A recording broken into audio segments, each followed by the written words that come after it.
Ανατροπή. Ίσως θα έπρεπε να την αποκαλέσουμε ανατροπάρα, καθώς όλα φαινόταν να είναι τακτοποιημένα και οι συνεργασίες του Γιώργου Μαζονάκη με το Θανάση Παπαγεωργίου στο Φίβαρ φαίνονταν στέρεες.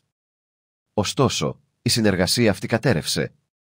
Οι δύο πλευρές είχαν ήδη συμφωνήσει εδώ και αρκετό καιρό και το σχέδιο προχωρούσε χωρίς προβλήματα, αλλαγές στο χώρο του μαγαζιού, πρόγραμμα κλπ., για να είναι έτοιμοι να ξεκινήσουν τον Νοέμβριο.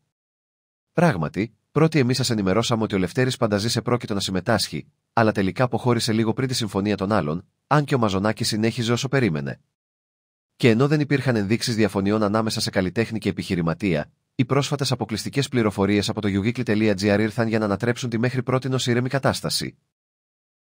Ένα παρασκήνιο που εξελίχθηκε μόλις λίγες μέρες πριν φαίνεται ότι ταράξει τις ισορροπίες των δύο πλευρών και παρά την 100% βεβαιότητα της συνεργασίας τους, αυτή τελικά διαλύθηκε οριστικά.